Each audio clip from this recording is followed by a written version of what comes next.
Hoje é quarta-feira, dia 13 de setembro, e está começando o Boletim Legislativo. E hoje tem assunto sério aqui no Boletim, viu? Vamos falar do marco do saneamento básico. Como está a situação de São José, hein? Nossa cidade sempre foi referência no tema, que é fundamental para oferecer qualidade de vida para a população e impacta diretamente na saúde pública. E esse é só um dos assuntos de hoje, viu? Olha só, antes a gente vai conferir os destaques da sessão realizada na terça-feira. Vamos ver como foram os trabalhos em plenário. Além da votação de documentos, também teve o debate de assuntos de interesse público. Olha só. A 52ª sessão do ano foi marcada pela votação de diversos documentos. Eram requerimentos e indicações com pedidos de serviços de manutenção pública para a cidade, como troca de lâmpadas, limpeza pública, tapa-buraco, poda de árvores, além de ronda policial em alguns bairros.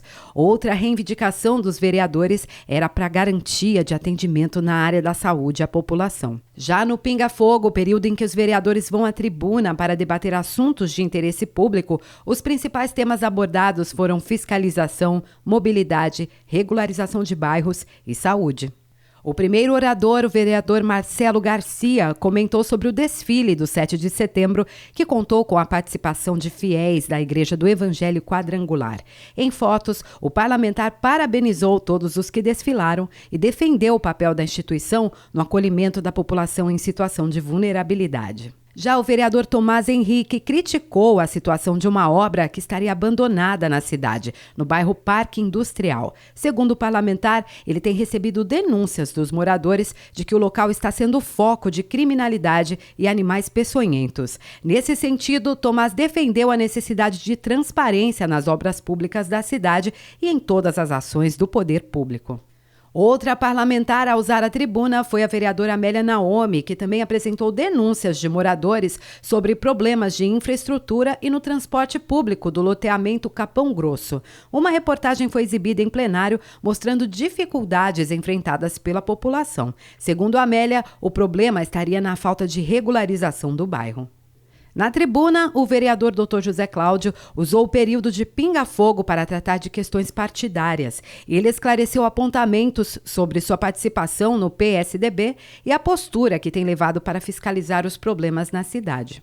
E a fiscalização também foi assunto da vereadora Dulce Rita. Ela apresentou vídeos e fotos de superlotação no transporte público e problemas de infraestrutura e segurança em alguns bairros da cidade. Quem também usou a tribuna foi o vereador Roberto Chagas. Ele comentou sobre a realização de obras de manutenção pública na cidade e exibiu o depoimento de um morador que tem sofrido com a falta de água no bairro onde mora. Segundo o parlamentar, este é um problema recorrente na cidade. O tema levantado pelo vereador Fernando Petit foi saúde. Ele pediu mais atenção do poder público no atendimento dos moradores que dependem de remédios de alto custo na cidade. Segundo o parlamentar, alguns moradores não estariam conseguindo abrir processos para requisitar os medicamentos. Petit também falou da importância do empreendedorismo feminino, que será tema de uma reunião na Câmara. Já o vereador Juvenil Silvério convidou os outros parlamentares para participarem de uma reunião que será realizada na Câmara com o superintendente do IPEM, o Instituto de Pesquisas Energéticas e Nucleares, tema que, segundo Juvenil, tem enorme relevância no desenvolvimento da cidade e do país. E a TV Câmara também recebeu homenagens. Os vereadores parabenizaram a emissora, que completou 10 anos, e uma reportagem especial foi exibida em plenário. A sessão na íntegra você confere no nosso canal do YouTube. E uma cerimônia solene marcou a entrega do título de cidadão joseense ao ex-professor do ITA Armando Zeferino Milioni e a medalha Cassiano Ricardo à jornalista Fernanda Soares Andrade. Foi a forma encontrada pela vereadora Amélia Naomi de reconhecer a trajetória dos homenageados, que tiveram como foco da carreira a busca pela valorização da ciência e da informação. Uma sessão de homenagens. Dessa vez, as atenções estavam voltadas para a ciência e para o jornalismo. Carreiras que Armando Zeferino Milioni e Fernanda Soares Andrade conhecem bem. Ele foi professor do ITA com uma vasta carreira no ramo da tecnologia. Ela é jornalista e escritora, tendo publicado um livro sobre mitos e verdades da urna eletrônica. Por todo esse histórico, a vereadora Amélia Naomi concedeu a Armando o título de cidadão joseense e a Fernanda a medalha Cassiano Ricardo. Como colocado pela parlamentar, ciência e informação são fundamentais para promover a cidadania e fortalecer a democracia. Fernanda Soares e o professor Armando Zeferino Milioni fazem parte desse grupo de pessoas que dedicou e dedica suas energias a essa luta por um mundo livre do autoritarismo, dos desaparecimentos, da tortura, da censura e da violação sistemática dos direitos humanos. Além de amigos e familiares, diversas autoridades compareceram à cerimônia. Uma delas foi a professora do ITA, Carmen Belderraine. Em um discurso emocionado, ela disse ter o professor Armando como um exemplo de pessoa e de profissional a qual tem um respeito enorme. Um poema para homenagear os anos de amizade foi lido em plenário. Eu tenho um irmão. Não nos vemos muito, mas não importa. Eu tenho um irmão que vai pelos campos enquanto eu durmo. Amo ao meu modo, tomo a sua voz, livre como a água, caminho por vezes perto de sua sombra e nas lembranças de conversas noutrora. Não nos vemos muito, mas não importa. Meu irmão desperto enquanto eu durmo. Meu irmão me mostra, do detrás na noite, sua estrela escolhida. Continua com a tua estrela, irmão. Outro convidado a discursar foi o vice-presidente do Sindicato da Ciência e Tecnologia de São José, Alcioli Antônio de Olívio. Ele destacou o papel dos homenageados para a construção da ciência no país e para o combate às fake news, ações que ajudaram o Brasil a retomar a luta pelos direitos democráticos a favor da cidadania. Estão sendo homenageados, neste momento, 2 expoentes da nossa sociedade joseense, né? Essas pessoas estão sendo homenageadas por suas carreiras bem-sucedidas, né? Uma como jornalista, o outro como professor, mas também por suas ações que reverberaram no sentido de ações que defendem a democracia. A Fernanda com o seu livro, né? E o Milioni também com o seu livro, mas ambos com as suas ações, sempre em defesa da democracia, do Estado Democrático de Direito. A sessão ainda contou com um vídeo de depoimentos aos homenageados. Armando Milioni foi professor do ITA, vice-reitor da Universidade Federal do ABC, diretor do campus da Unifesp e secretário adjunto da Secretaria de Desenvolvimento Tecnológico e Inovação. Fernanda Andrade é jornalista de formação e durante a carreira atuou no Sindicato dos Servidores Públicos Federais na área de Ciência e Tecnologia. Também publicou diversos livros. Um deles ganhou destaque nas últimas eleições. Foi intitulado Tudo o que você sempre quis saber sobre a urna eletrônica brasileira. Ao receber as honrarias das mãos da vereadora Amélia Naomi, restaram gratidão e muita emoção.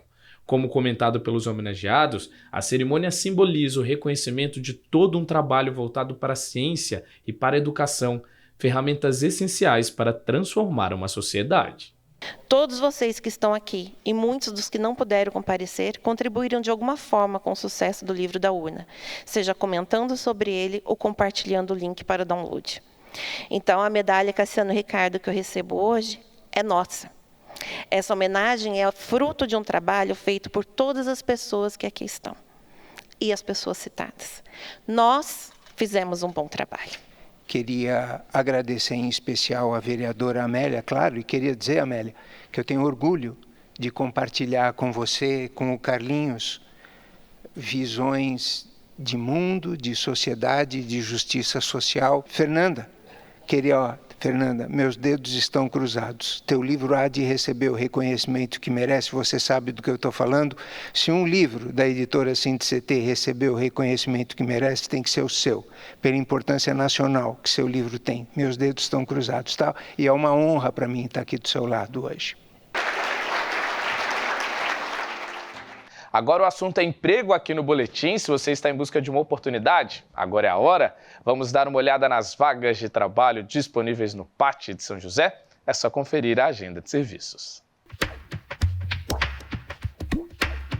O PAT, Posto de Atendimento ao Trabalhador de São José dos Campos, tem oportunidades de emprego para ajudante de pedreiro, arte finalista, atendente balconista, atendente de lojas, auxiliar administrativo de monitoramento, auxiliar de cozinha, auxiliar de embalagem, auxiliar de manutenção, auxiliar de mecânico, auxiliar de qualidade, caldeireiro, caseiro, chapista de lanchonete, conferente de produção, controlador de pragas, copeiro, costureira, cozinheira, eletricista automotivo, garçom ou garçonete, líder de embalagem, mecânico de automóvel, mecânico de refrigeração, mecânico moleiro, mecânico montador, montador de estruturas, motorista carreteiro, oficial de manutenção, operador de empilhadeira, operador de telemarketing, operador de caixa, passadeira de lavanderia doméstica, serralheiro, soldador, técnico de edificações, técnico em eletromecânica, vendedor e vigia. Ainda há vagas para pessoa com deficiência nos cargos de operador de telemarketing. Para se candidatar é fácil, é só comparecer ao PAT, levando RG, CPF, carteira de trabalho e o cartão cidadão. O PAT fica na Praça Afonso Pena, número 175, no centro. E agora a gente chama o nosso quadro Empreende Sebrae, hora boa para quem sonha em empreender e ter acesso a dicas e cuidados essenciais para ter sucesso em um negócio. E vamos ver qual vai ser o tema de hoje?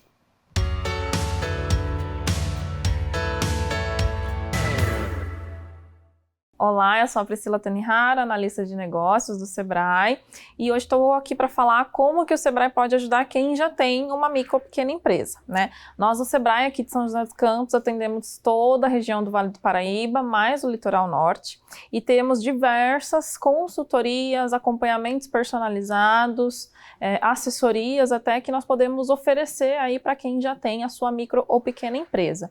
Especificamente aqui quero trazer para vocês o programa Agentes Locais de Inovação, porque é o que o Sebrae tem assim de mais prêmio, né, para oferecer para quem já tem a micro e pequena empresa, por se tratar de um acompanhamento personalizado na empresa. O empresário faz um diagnóstico para levantar aí suas principais necessidades, seus principais problemas, e tem um acompanhamento todo personalizado do Sebrae, dos nossos agentes locais de inovação, por até 6 meses. E nós temos 2 vertentes desse programa Agentes Locais de Inovação. O rural, né, que é específico ali para os produtores rurais e agroindústrias, e o produtividade, que daí é onde nós atendemos indústria, comércio e serviços. O acompanhamento também é gratuito, né, e totalmente personalizado para as necessidades de quem tem aí já a sua micro ou pequena empresa. Essas são as dicas de hoje, contem conosco no Sebrae e até a próxima!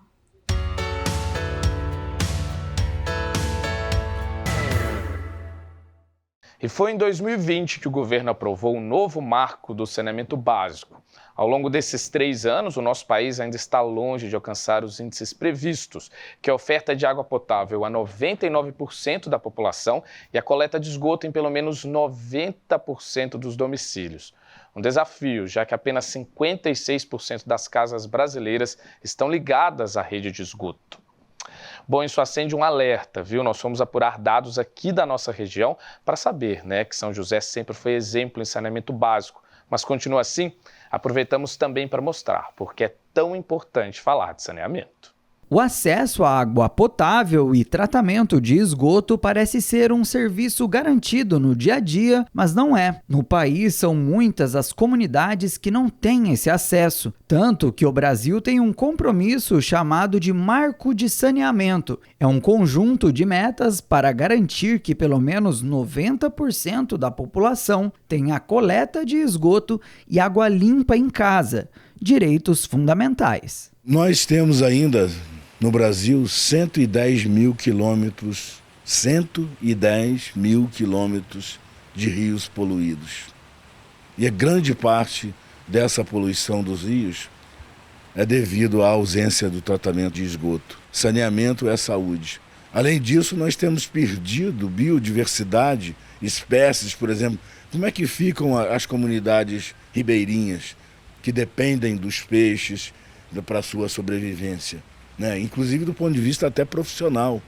Portanto, tratar a água, tratar o saneamento, ter tratamento de esgoto é fundamental. São José apresenta bons índices em relação ao restante do país quando o assunto é saneamento básico. Na cidade, toda a população é coberta com abastecimento de água e mais de 99% das pessoas recebem o tratamento de esgoto. No Brasil, a média é de 55,8%, ou seja, um total de 93 milhões de pessoas não possuem este serviço básico. Para o secretário de Urbanismo e Sustentabilidade, o diferencial da nossa cidade está nos investimentos feitos no setor. Embora São José tenha 100% dos bairros atendidos por coleta normal e coleta seletiva e também tem um aterro classificado como nota 10, é preciso agora investir muito nesse trajeto do resíduo. E por fim a drenagem urbana, que é o conhecido como o primo pobre da Política Nacional de Saneamento, porque poucos municípios, infelizmente, investem em resolver o problema de drenagem. Então, São José tem feito essa tarefa de casa, né?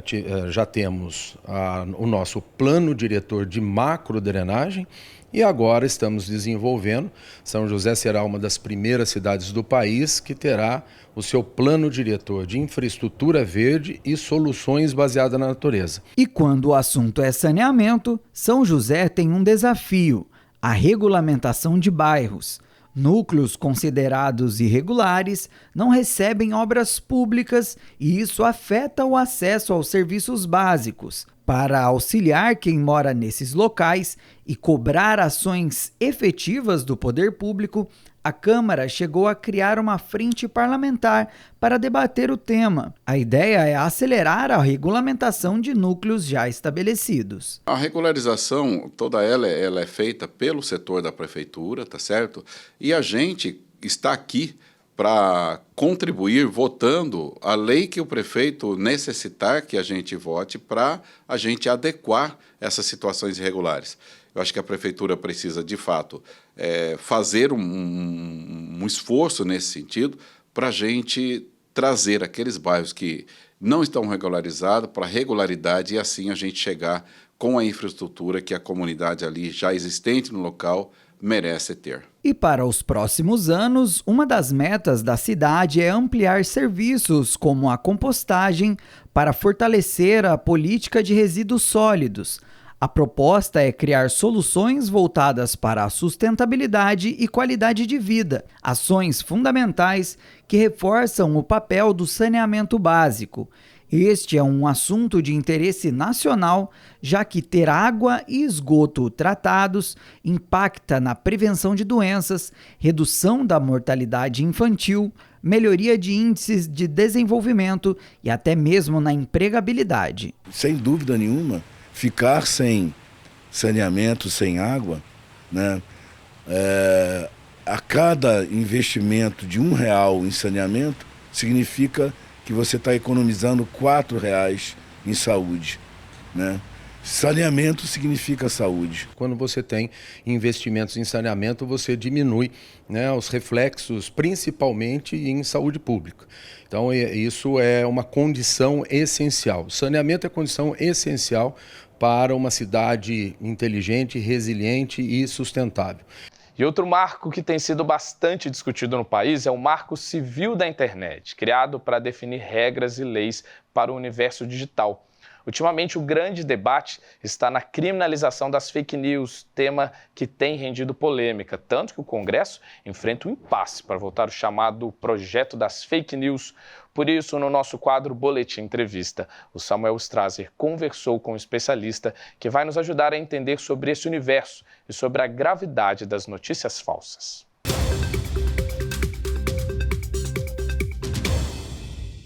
E no Boletim Entrevista de hoje a gente continua falando sobre um marco civil, só que desta vez o marco civil da internet, que está prestes aí a completar 10 anos e por isso eu estou aqui com o advogado Marcos Limão. Seja muito bem-vindo. Obrigado, Samuel, pela oportunidade. Estamos aqui para esclarecer esse tema tão fundamental que é o uso da internet na nossa vida enquanto sociedade. E faz parte do nosso dia a dia, qualquer coisa a gente faz na internet, a gente paga conta, a gente se comunica, a gente se diverte na internet, a gente estuda pela internet, né? É um outro mundo, esse mundo digital é muito importante. E por isso foi criado o Marco Civil da Internet, né, para organizar esse mundo.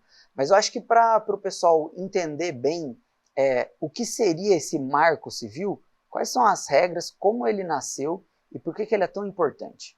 Essa é uma lei de fundamental importância para as sociedades atuais, sociedades informacionais, que estão altamente conectadas e com as pessoas vivendo realmente nesse mundo virtual. É uma lei federal de 2014, ela foi aprovada depois de muito tempo de discussão, foram mais ou menos uns 4 anos de discussão com a sociedade civil. Essa fase pré-lei foi muito legal de ter visto no Brasil, foi um avanço muito significativo e naquele momento, em 2014, foi uma lei muito avançada, com o parâmetro dos países de primeiro mundo, os países desenvolvidos. E aí, desde então, já se passaram aí 9 anos, o ano que vem completam-se 10, e agora nós começamos a ver a necessidade de atualização dessa lei. O que ela prevê? O Marco Civil da Internet nada mais é do que o regramento do uso da internet no Brasil. É essa lei que prevê nossos direitos, nossas garantias e os nossos deveres, não só nós como os usuários da internet, mas também das empresas de tecnologia que oferecem esse suporte para as pessoas. Porque essas empresas, elas são empresas privadas, não é o Estado que oferece a internet, nem as plataformas de interação social. São empresas privadas que necessitam sim de regulamentação por parte do Estado, considerando o impacto que tem hoje sobre a vida das pessoas. Então, é interessante a gente falar, porque a internet é como se fosse um terreno que antes do Marco Civil o governo não tinha tanta influência, assim, não tinha como controlar. A gente tem na cidade, por exemplo, lei de zoneamento, a gente tem a nossa Constituição. O Marco Civil da Internet é como se fosse mais ou menos isso para regrar esse universo da internet? Exatamente. Aos conglomerados humanos são editadas leis pelo Estado com esse comando, esse poder normativo de ditar comportamentos e regras. E nada mais foi o que aconteceu com relação à internet. Essa coisa que nós chamamos de internet, que ela é muito profunda e ela tem muito impacto na nossa vida hoje em dia. E quem opera essas redes de internet são empresas privadas. E a elas, sobretudo, que foram destinadas essa legislação. Por exemplo, um ponto fundamental do Marco Civil da Internet é a liberdade de expressão. O que significa isso? Que qualquer conteúdo só pode ser retirado da internet com o consentimento do autor ou mediante ordem judicial. Foi dali que se garantiu a liberdade de expressão. Porque você imagina, se eu sou usuário da internet, eu faço uma postagem em uma rede social que é totalmente contrária aos interesses daquela empresa que oferece aquele suporte de plataforma digital. Ela simplesmente poderia deletar meu post.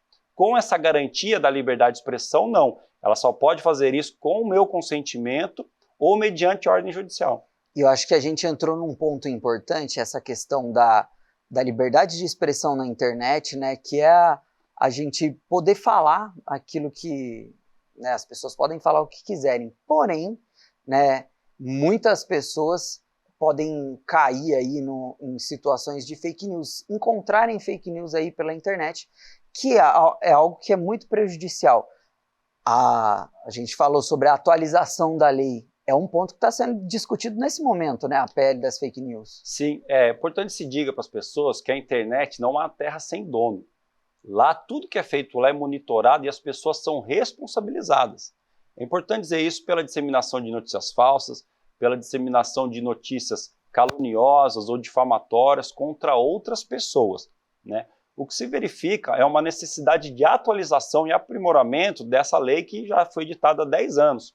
Por exemplo, após o Marco Civil da Internet no Brasil, que foi feito em 2014, nós tivemos um evento importantíssimo em 2016, 2 eventos. O primeiro foi a eleição de Donald Trump nos Estados Unidos e o segundo foi o Brexit, que é aquela saída do Reino Unido da União Europeia. E esses 2 eventos, o resultado deles foi atribuído a uma manipulação das pessoas, dos eleitores, naquele momento, através das plataformas de redes sociais. Então, aquilo acendeu um alerta muito grande. O que existe hoje? Existe um projeto de lei tramitando no Congresso Nacional, que esse projeto, de forma totalmente errada, inadvertida, é chamada de PL das censuras, porque de censura não existe nada, em que o governo brasileiro ele tenta aprimorar essa legislação de 2014. E o que significa isso?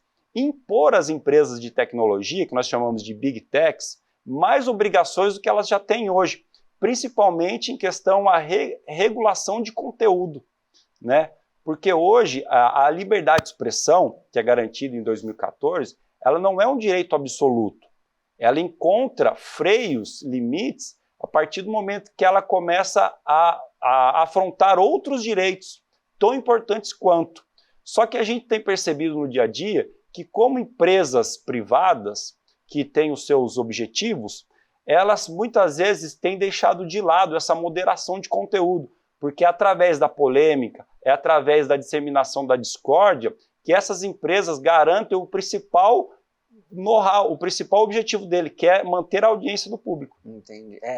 É uma discussão muito importante, né, que tá acontecendo aí no Congresso Nacional, e a gente espera aí que avancem, né, essas discussões, porque todo mundo ganha.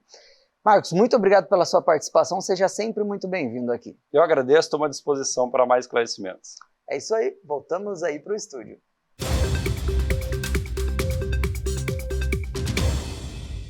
E vamos falar do tempo, como será que ficam as temperaturas na tarde de hoje e amanhã? Vamos ver na previsão? Muito sol nesta quarta-feira. As nuvens aumentam com o decorrer do dia. A máxima chega a 32 graus e a mínima é de 19. Pouca chance de chuva. Amanhã, quinta-feira, o calor continua, com temperaturas variando entre 34 e 24 graus. Há possibilidade de chuva já no fim da tarde. E pessoal, o boletim de hoje está no fim. Eu quero agradecer pela companhia. Já convido vocês para acompanharem as nossas redes sociais. O Instagram da TV Câmara é o @tvcâmarasjc, é o mesmo endereço do YouTube, viu? Então vai lá, segue a gente, interaja também. Queremos a sua opinião. Já tem Hora do Esporte com Vieira Júnior e Bruno Castilho. Então, não saia daí. Até amanhã.